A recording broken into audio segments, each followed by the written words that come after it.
જય જોહાર.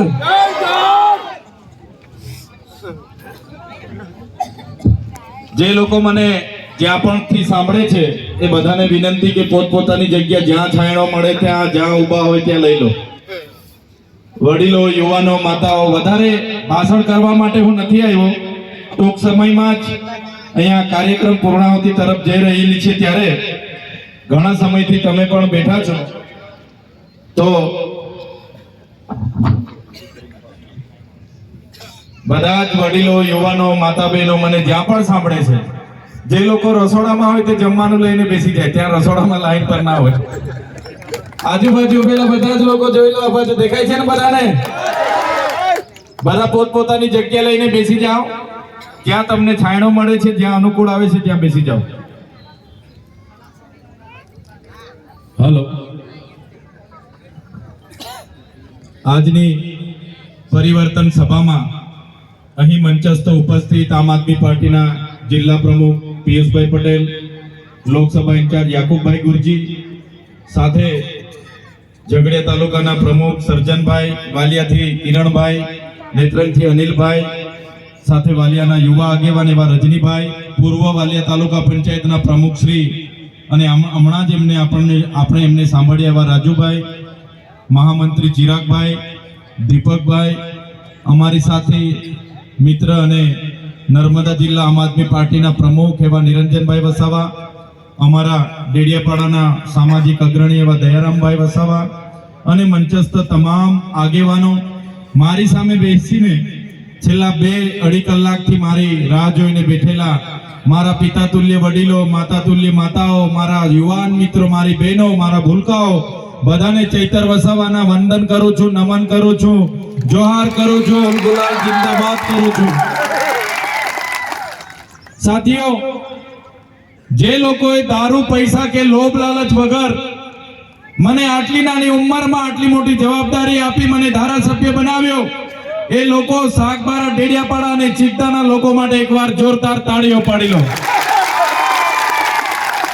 સાથે સાથે જે આદિવાસી સમાજ, જે ગુજરાતની જનતાએ તમારા નાના દીકરાને ગુજરાત અને પૂરા દેશ દુનિયામાં ખ્યાતિ અપાવી, નામના અપાવી, એવા આદિવાસી સમાજ માટે પણ એકવાર જોરદાર તાળીઓ પાડી લો. સાથીઓ, આગળ સંદીપભાઈ, સર્જનભાઈ એમની વક્તવ્યમાં એમણે કીધું કે અહીંયા ભાજપના કેટલાક નેતાઓ, એમના ધારાસભ્ય, સાંસદના માણસો અને હમણાં કોંગ્રેસ પાર્ટીમાં જે ગયા છે એમણે લોકોને કીધું કે તમે ત્યાં જતા નહીં, ચૈતર વસાવાની સભામાં જશો નહીં, અને કેટલાક લોકોને એમણે ડરાવ્યા છે, ધમકાવ્યા છે, એમને હેરાન પરેશાન કર્યા છે. અમારો એનો કાર્યક્રમ હતો ત્યારે એ કાર્યક્રમ સફળ ના થાય એના માટે પણ અનેક પ્રયાસો એમણે કર્યા છે, અને ભૂતકાળમાં પણ અમારા જેવા નેતાઓને જેલોમાં નાખવાના ભાજપના સાંસદ, એમના ધારાસભ્ય, એમના ગૃહમંત્રી કામ કર્યા છે. ત્યારે આ મંચ પરથી એમને કહેવા માંગુ છું, એ ભાજપના નેતાઓ સાંભળી લે, આમ આદમી પાર્ટી અને ચૈતર વસાવાની ટીમ હર હંમેશ વ્યાસ સાથે હિસાબ કરે છે. તમારો હિસાબ પણ વ્યાસ સાથે થવાનો છે. અમને જેટલા હેરાન કરવામાં આવશે, અમને જેટલા જેલોમાં નાખવામાં આવશે, એટલા અમે મજબૂત થવાના છે. અમે તમારા જેલોથી ડરવાના નથી, અમે તમારા કેસો અને એફઆઈઆરથી ડરવાના નથી. તમે અમને જેટલી હેરાનગતિ કરશો એની તૈયારી પણ તમે રાખજો. તમને જેટલું વેઠાય એટલી જ હેરાનગતિ અમારા લોકોને કરજો, કેમ કે આવનારા દિવસોમાં અમે હિસાબ વ્યાજ સહિત તમારી સાથે કરવાના છે. સાથે સાથે તમે મંચ પર જોતા હશો, તમામ આગેવાનો બેઠા છે, એ ચાહે રજનીભાઈ હોય, સંદીપભાઈ હોય, રાજુભાઈ હોય, એ ચાહે અમારા નિરંજનભાઈ હોય કે પિયુષભાઈ પટેલ હોય કે ચૈતરભાઈ વસાવા હોય, આ તમામ આગેવાનો તમને ક્યાંક ને ક્યાંક આપણા લોકોનો અવાજ બનતા દેખાતા હશે. તમારો અવાજ બનતા તમારી સાથે અન્યાય થતો હશે, ત્યાં ચૈતર વસાવા અને એમની ટીમ હશે. એ ચાહે કંપનીના કામદારો હોય, એ ચાહે પોલીસ અધિકારીઓ હોય, એ ચાહે જંગલ ખાતાના અધિકારીઓ હોય, એ ચાહે કોઈ પણ જગ્યાએ આપણા લોકોના ન્યાય માટે લડનારી ટીમ સામે બેઠી છે. એક બાજુ ભાજપના એ હપ્તાખોર લોકો છે, ભ્રષ્ટાચારી લોકો છે, એક બાજુ ભાજપના તમને ડરાવવા વાળા લોકો છે, ધમકાવવા વાળા લોકો છે, એક બાજુ ભાજપના બુટલેગરો છે, એક બાજુ ભાજપના ખાણ માફિયાઓ છે, લીગ માફિયાઓ છે, અને એક બાજુ આમ આદમી પાર્ટીની ટીમ છે। ત્યારે આ પાર્ટી, આ ચૈતર વસાવા અને તમામ ટીમ તમને બાહેધરી આપીએ છે કે આવનારા દિવસોમાં ઝઘડિયાના લોકોની ન્યાયની લડત હશે તો આમ આદમી પાર્ટીની ટીમ તમને સૌથી આગળ જોવા મળશે। આ ભાજપના અને કોંગ્રેસના નેતાઓ અવારનવાર ચૈતર વસાવા આમ છે તેમ છે, ચૈતર વસાવાને પૂરી દઈશું, એનું પૂરું કરી નાખીશું, એવી બધી નિવેદનોબાજી કરે છે। ચૈતર વસાવાનું ડેડિયાપાડામાં પૂરું કરી દઈશું, એનું આમ થઈ જશે, એમનું તેમ કરી દઈશું, પણ એ નેતાઓ પણ આ મંચ પરથી સાંભળી લે, ચૈતર વસાવાને એક પૂરશો, આજે એક ચૈતર વસાવાને જેલમાં નાખશો, એક ચૈતર વસાવાનું પૂરી કરી દેવાની વાત કરશો, આજે હજારો ચૈતર વસાવા ગુજરાતમાં પેદા થઈ ગયા છે। ચૈતર વસાવાને જેલમાં નાખવામાં આવ્યો, એમને થયું હશે, એમને મનમાં હશે કે એને ડરાવી દઈશું, અમને ડરાવવામાં આવ્યા, ધમકાવવામાં આવ્યા, અમને તોડવાની કોશિશ થઈ, પણ આ તમારો દીકરો આ તાનાશાહી ભાજપની પોલીસ સામે ડર્યો નથી, એનાથી પણ વધારે તાકાતથી તમારી વચ્ચે આવીને ઉભો છે। સાથે સાથે આ મંચ પરથી જે ભાજપના સાંસદ અને જે ભાજપના ધારાસભ્ય આ વાલિયામાં આવેલા લિગ્નાઇટ પ્રોજેક્ટ માટે એક શબ્દ બોલતા નથી, ડમલાઈમાં આવનારા લિગ્નાઇટ પ્રોજેક્ટ માટે એક શબ્દ વિધાનસભા કે લોકસભામાં બોલતા નથી, ત્યારે આ મંચ પરથી ચૈતર વસાવા અને આમ આદમી પાર્ટીની તમામ ટીમ, અમારા માન્ય કેજરીવાલજી હોય, માન્ય ભગવત માનજી હોય, ગોપાલ ઇટાલિયા હોય, ઈસુદાન ગઢવી હોય, રાજુ કરપડા હોય, મનોજભાઈ સરોટિયા હોય કે પ્રવીણભાઈ રામ હોય, અમે તમને ખાતરી આપીએ છીએ જ્યારે પણ વાલિયાના એક લિગ્નાઇટ પ્રોજેક્ટ માટેની લડતો લડવાની હશે, જ્યારે પણ ડમલાઈના લિગ્નાઇટ પ્રોજેક્ટો માટેની લડતો લડવાની હશે, આમ આદમી પાર્ટી પૂરી તરફ તમારી સાથે કટિબદ્ધ છે અને આવનારા દિવસોમાં પૂરી તાકાતથી અમે લડીશું। અને આ મંચ પરથી એ કલેક્ટર, એ જીએમડીસી ના અધિકારીઓ, એ જીપીસીબી ના અધિકારીઓને, ગુજરાત સરકારના સેક્રેટરીઓને પણ કહેવા માંગીએ છીએ, આગળ પણ મેં નેત્રંગમાં કીધું હતું, આજે પણ એ જ વાતને દોહરાવું છું, અમે અમારા ઘરોમાં અમારા જે ઓજારો, એ ચાહે ગિલોલ હોય, એ ચાહે ગફણ હોય, એ ચાહે તીરકામઠું હોય, ચાહે ભાલા હોય, પાલિયા હોય, એ ચાહે અમારા ધારિયા હોય, અમે શણગાર માટે નથી મૂક્યા। જે દિવસે તમે વાલિયાના પ્રોજેક્ટમાં અમારા લોકોની જમીનો છીનવવાની વાત કરશો, જે દિવસે તમે ડમલાઈના પ્રોજેક્ટમાં અમારા લોકોની જમીનો છીનવવાની વાત કરશો, તે દિવસે ચૈતર વસાવાની આગેવાનીમાં અહીંયા ખૂબ મોટું આંદોલન થવાનું છે।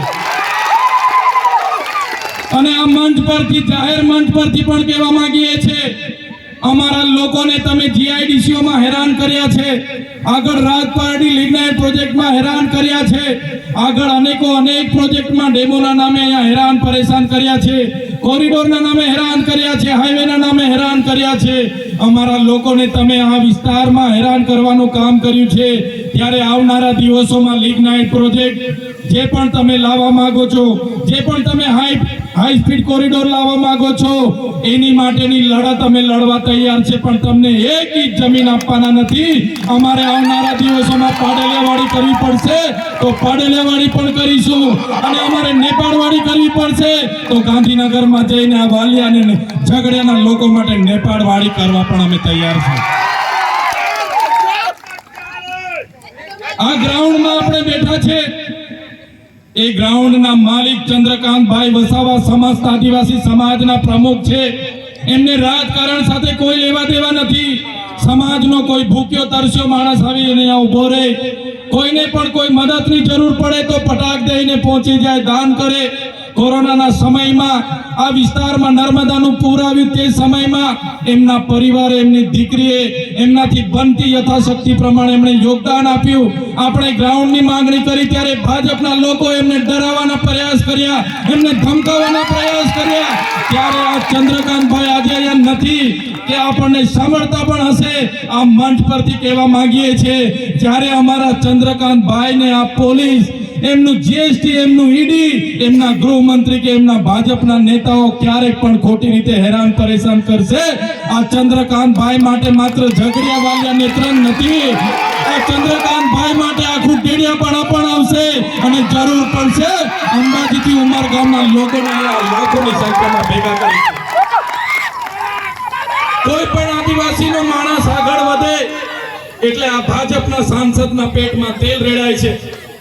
કોઈ પણ આદિવાસી યુવાન આગળ વધે તો અહીંયા હમણાં નવા કોંગ્રેસમાં જોડાયેલા નેતાઓના પેટમાં તેલ રેડાય છે.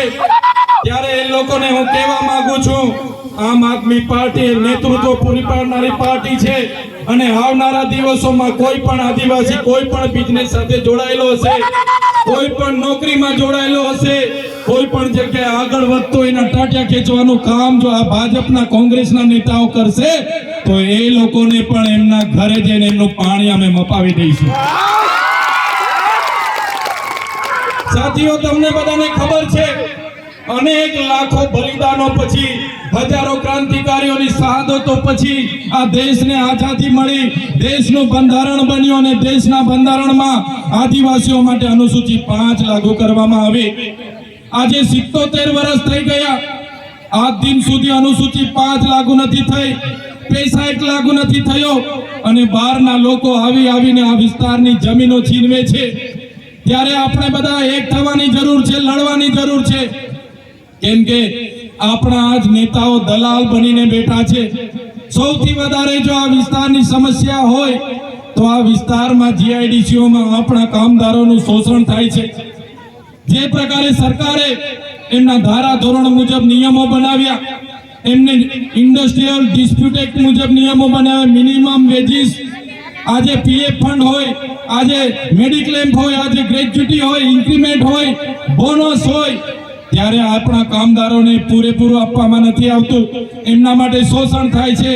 ત્યારે આ મંચ પરથી અમે ખાતરી આપીએ છીએ, અમારા સંદીપભાઈ વસાવા હોય, રજનીભાઈ વસાવા હોય, અમારી આમ આદમી પાર્ટીની પૂરી ટીમ હોય, આવનારા દિવસોમાં ઝઘડિયા જીઆઈડીસી હશે કે વાલિયા જીઆઈડીસી હશે, જે પણ કંપની આપણા લોકલ આદિવાસી કામદારો સાથે અન્યાય કરશે તો ચૈતર વસાવાની આગેવાનીમાં તમામ કંપનીઓમાં અમે રેડ પાડીશું. રેડ પાડવામાં આવશે અને સરકારના ધારા ધોરણ મુજબ, નિયમો મુજબ, કાયદા મુજબ એમને ન્યાયિક રીતે એમને જો પૂરેપૂરી સવલતો નહીં મળશે તો આવનારા દિવસોમાં એ કંપની વાળાઓને પણ આ મંચ પરથી કહેવા માંગુ છું, જે 85% રેશિયો લોકલ લોકોને કાયમી કરવાનો છે, કંપનીના એમ્પ્લોય બનાવવાનો છે, જો એનો અમલવારી આ જીઆઈડીસી ઝઘડિયા અને વાલિયા નહીં કરશે તો આવનારા દિવસોમાં તમે પણ તૈયાર રહેજો, અમે પણ તૈયાર છે. એક એક કંપનીમાં જઈને એમના પાટિયા પાડી દેવાના છે. સાથીઓ, અમે રાજનીતિમાં એટલા માટે આવ્યા છે, શું જરૂર હતી ચૈતર વસાવાને સરકારી નોકરી છોડીને રાજનીતિમાં આવવાની? શું જરૂર હતી નિરંજનભાઈ વસાવાને પોતાનો ધંધો છોડીને રાજનીતિમાં આવવાની હતી? શું જરૂર હતી ડોક્ટર દયારામભાઈ વસાવાને પોતાનું હોસ્પિટલ બંધ કરીને રાજનીતિમાં આવવાનું? શું જરૂર હતી રજનીભાઈને પોતાનો બિઝનેસ છોડીને રાજનીતિમાં આવવાનું? સાથીઓ, અમે પરિવર્તન ઈચ્છીએ છીએ. તમારી સાથે કોઈ જગ્યાએ અન્યાય થાય તો અમને ગમતું નથી. તમારો અન્યાય અમે મહેસૂસ કરીએ છીએ. એ ચાહે કામદાર રડતો હોય, એ ચાહે શ્રમિક રડતો હોય, એ ચાહે આપણી માતા બહેન જ્યારે દુઃખી થતા હોય તો એનો અમે અહેસાસ કરીએ છીએ, અમને દુઃખ થાય છે અને અમે ત્યાં પહોંચીએ છીએ, એને ન્યાય આપવાનું કામ કરીએ છીએ. અમારું કામ એ તમને ન્યાય આપવાનું કામ છે, સમાજને જાગૃત કરવાનું કામ છે, સમાજને એક કરવાનું કામ છે. અને આ મંચ પરથી અમે કહેવા માંગીએ છીએ, અમે રાજનીતિમાં સમાજનો ઉપયોગ કરવા વાળા લોકો નથી, અમે સમાજ માટે રાજનીતિ કરવા વાળા લોકો છે. સમાજના હિતો સામે અમારા વ્યક્તિગત હિતોને અમે ક્યારે પ્રાધાન્ય નહીં આપીશું. સમાજના હિતો સામે અમારા વ્યક્તિગત હિતોને ક્યારે પ્રાધાન્ય નહીં આપીશું. જે દિવસે આપણા લોકો અમને કહેશે કે તમારી રાજનીતિથી સમાજને નુકસાન થઈ રહેલું છે, તે દિવસે અમે રાજનીતિને પણ સાઈડ પર મૂકીને સમાજને પસંદ કરીશું. ત્યારે સાથીઓ, આ ભાજપના લોકોનું જ્યારે મનરેગા કૌભાંડ એનો અમે આખા ગુજરાતમાં ઉજાગર કર્યું. નળ સે જલના કૌભાંડને અમે ઉજાગર કર્યું। આ વિસ્તારમાં જ્યારે વાલિયા પ્રોજેક્ટની વાત હોય, ડમલાઈ પ્રોજેક્ટની વાત હોય, એની માટે અમે વિધાનસભામાં લડ્યા। આ વિસ્તારના ચાહે 56 નંબરનો કોરિડોર નીકળતો હતો અને એના મોવીથી લઈને આ વિસ્તારના ગામોની જમીનો જાય એના માટે વિધાનસભામાં અમે લડ્યા। આશા વર્કર બહેનો, આંગણવાડી બહેનોને એમને યોગ્ય પગાર મળે એના માટે વિધાનસભામાં લડીએ। સેન્ટ્રલાઇઝ જે મધ્યાહન ભોજન યોજના અમલવારી કરવા માટે જે આગળ વધી રહ્યા છે એના માટે વિધાનસભામાં લડીએ। આપણા બાળકોને સારું શિક્ષણ મળે એના માટે વિધાનસભામાં લડીએ। આ વિસ્તારને પણ કરજણનું પાણી મળે, નર્મદાનું પાણી મળે, સિંચાઈ થાય એના માટે વિધાનસભામાં લડીએ। ત્યારે આ ભારતીય જનતા પાર્ટીના એમના ગૃહમંત્રી હર્ષભાઈ સંઘવીને એમના મુખ્યમંત્રી ભૂપેન્દ્રભાઈ પટેલને ગમતું નથી। તમે પણ જોયું હશે, મને અગાઉ પણ મારા પરિવાર સાથે જેલમાં રાખ્યો। હમણાં પણ 3 મહિના પહેલા કોઈ પણ ગુના વગર, એક ધારાસભ્ય તરીકે કોઈ પણ ગુના વગર મને પોલીસે ધક્કો મારીને મને જીપ ગાડીઓમાં લઈ જવામાં આવ્યો। મને સાંભળવામાં ન આવ્યો। મને ડાયરેક્ટ સેશન કોર્ટમાં રજૂ કરીને સેશન કોર્ટથી ડાયરેક્ટ મને સેન્ટ્રલ જેલ વડોદરા રાખવામાં આવ્યો। ત્યાં મને ડરાવવામાં આવ્યો કે કેમ તમે આટલી મોટી સરકાર સામે બોલો છો, કેમ તમે આદિવાસીઓ માટે લડો છો, કેમ તમે ઉશ્કેરવાનું કામ કરો છો, કેમ તમે હક અધિકારની વાત કરો છો। તમે આ બધું બંધ કરશો નહીં તો તમને જેલમાંથી છોડવામાં નહીં આવે। ત્યારે પણ મને મારા સમાજ પર ભરોસો હતો, મારા વાલિયા ઝઘડિયાના નેત્રંગના લોકો પર ભરોસો હતો, મારા ડેડિયાપાડાના લોકો પર ભરોસો હતો અને મેં ભાજપના નેતાઓને, એ જેલના અધિકારીઓને પણ મેં કીધું હતું તમારે જેટલી જેલો કરાવવાની હોય એટલી કરજો। આ ચૈતર વસાવા અમારા ગરીબ લોકો માટે લડશે। માંડ 80 દિવસ પછી જેલમાંથી છૂટ્યા ત્યારે મારા નિરંજનભાઈ વસાવા, પિયુષભાઈ પટેલ, રજનીભાઈ વસાવા, મારા સંદીપભાઈ વસાવા, સર્જનભાઈ ને બધા મને લેવા આવ્યા। માંડ 80 દિવસથી વધારે જેલમાં મને અંધારી કોટડીમાં રાખ્યો। ત્યાં મને ખૂબ ત્રાસ આપવામાં આવ્યો, છતાં તમારા દીકરા એમની ત્રાસ સામે ઝૂક્યા નથી। એમની સામે માન મજબૂત રાખીને વેઠતો રહ્યો અને હું જેલની બહાર આવ્યો ત્યારે પણ તમે જોયું હશે કે આજે મને ડેડિયાપાડામાં જવા દેવામાં નથી આવતો। આજે મારા વ્યોમાત વિસ્તારમાં મને પ્રતિબંધ ફરમાવેલો છે, પણ આ મંચ પરથી ભાજપના સાંસદ, એમના ધારાસભ્ય, એમના ગૃહમંત્રીને કહેવા માંગુ છું, તમે મને ડેડિયાપાડામાંથી કાઢી નાખશો, તમે મને નર્મદામાંથી કાઢી નાખશો, પણ આ ચૈતર વસાવા લોકોના દિલોમાં રહી છે, ત્યારે કાઢી નથી શકવાના। ત્યારે આ ચૈતર વસાવાનું પૂરું કરી દેવા માટે કેટલાક નેતાઓ અહીંયા ગામડે ફરે છે, સાંસદ અમારા પર ખોટા કેસ કરાવે છે, પણ આ ચૈતર વસાવા સાથે મારી માતાઓના આશીર્વાદ છે, મારા વડીલોના આશીર્વાદ છે, મારા યુવાનોનો સહકાર છે। આ ચૈતર વસાવાનું પૂરું નહીં થાય। આ ચૈતર વસાવા આવનારા દિવસોમાં જો 10-15 વર્ષ ટકી જશે તો તમારા બધાના છોતરા કાઢી નાખવાના છે। અમારી માતાઓ અમારા માટે આરતી લઈને ઊભી હોય છે, ફુલાર પોતાના ગજવાના 500 રૂપિયા ખર્ચીને લાવે છે, પોતાની મજૂરી પર રજા પાડીને, કંપની પર રજા પાડીને મારા યુવાનો અહીંયા મને આવ્યા છે, મને સહકાર આપવા આવ્યા છે। ત્યારે જેટલી વાર મને જેલમાં નાખ્યો છે, જેટલી વાર મને હેરાન કરવામાં આવ્યો છે, મારા વડીલો, મારી માતાઓ, મારા યુવાનોને વિનંતી કરું છું, એ લોકોને આવનારી તાલુકા જિલ્લા પંચાયતોમાં હવે